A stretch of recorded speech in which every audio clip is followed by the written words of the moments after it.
As interest rates continue to grow, so too does Australia's love for renovating. Since the pandemic, renovation approvals have been steadily increasing and they're showing no signs of slowing down. Domain property editor Alice Stoles joins us to discuss this renovation craze. Alice, good morning. What does this data tell us? Good morning, guys. Well, I think it confirms we are a nation of serial renovators, and it really is in our blood. In the last year alone, we spent $1,004 million on renovation. Now, that's up 60% from pre-pandemic levels. And of course, a lot of it was driven by, remember in 2021, renovating approvals hit their second highest level ever. And that was because, of course, we had record low interest rates, increased saving, and things like Home Builder, all that government stimulus. Remember, the government was giving away $25,000 to sort of improve or renovate your house. Weren't they the good old days?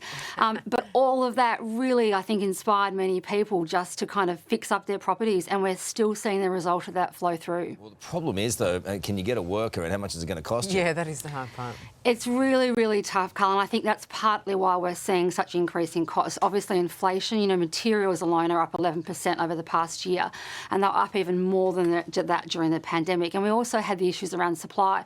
But the supply pieces are starting to ease now, and I think as migration's coming back into the country, we are seeing those skills shortages ease somewhat. So is now a good time to renovate? Look, Sarah, I think particularly for savvy buyers, unrenovated properties are the ones that are staying on the market longer. So I think if you're kind of sort of willing to sort of be patient, work through lots of, constraints and that, still it could be a good time to snap up a bargain in that regard. Again, also, we are seeing that supply chain ease and that, so there is opportunity there. And I think also for many people, the cost of moving house at the moment is still high. Stamp duty, house prices and that. It is often cheaper to renovate than to have to buy or sell for many people. And if you need any tips, just watch The Block. Well, yes, the new series that's looks right. absolutely Starting soon. Unreal. Thank you so much. All right, let's move on now. More power price pain is set to hit households in the coming months as an El Nino forecast looms. Jane, wholesale electricity prices are already spiking. The summer outlook, well, it's quite bleak. Well, and that $275 off your energy bill promise does seem to be a long way in the rear vision mirror now. We've just heard that in New South Wales alone, the average price rise on an energy bill is around $430. In Victoria, it's around $350. That's an enormous imposition. Yesterday, it was reported that more than 50% of Australians would struggle if they got a surprise bill that they weren't expecting. That's a real concern. The cost of living is skyrocketing out of control, and it doesn't matter whether it's energy prices or grocery prices or mortgage or rent. Inflation keeps pushing up the price of everything, and the only way to get the cost of living sustainably under control is to get inflation under control. We can't leave all of that to the Reserve Bank. The government has to do its share too. And in the energy sector, the policy decisions that the government is making, whether it be safeguard mechanisms or price caps or new taxes, are actually pushing new energy sources out of the system. It's deterring new investment. The only way you're going to be able to bring down energy prices is if you increase supply and encourage new investment. I mean, Sophie, we know that obviously there are global contributing factors here. I guess that 275 that Jane pointed out really won't necessarily make a dent in the cost of living crisis for a lot of Australians. But what more can the government do? It's a tricky one. No.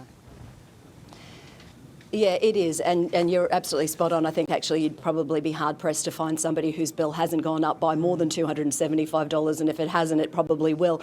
I think the broader issue too here, and Jane would be better placed to be able to answer it, is that we have such a complex system. If you can find somebody who can explain to me the way that energy regulation works in this country in a way that makes sense, I would really love to hear from them. It is so complex and it's so different.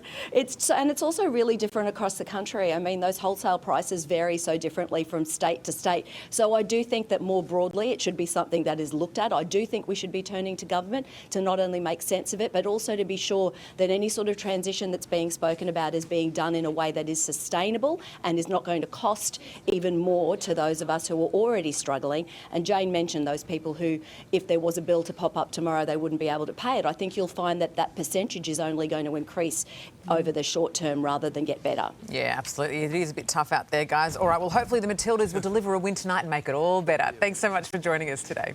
Hey there, Today fans. Sarah and What's my name again? Oh my goodness, Carl. Hey, thanks for watching our YouTube channel, though. Subscribe now for more news, special reports, and amazing Aussie stories. And Carl misbehaving, Whoa, of course. that never happens. Always happens. What's she talking about?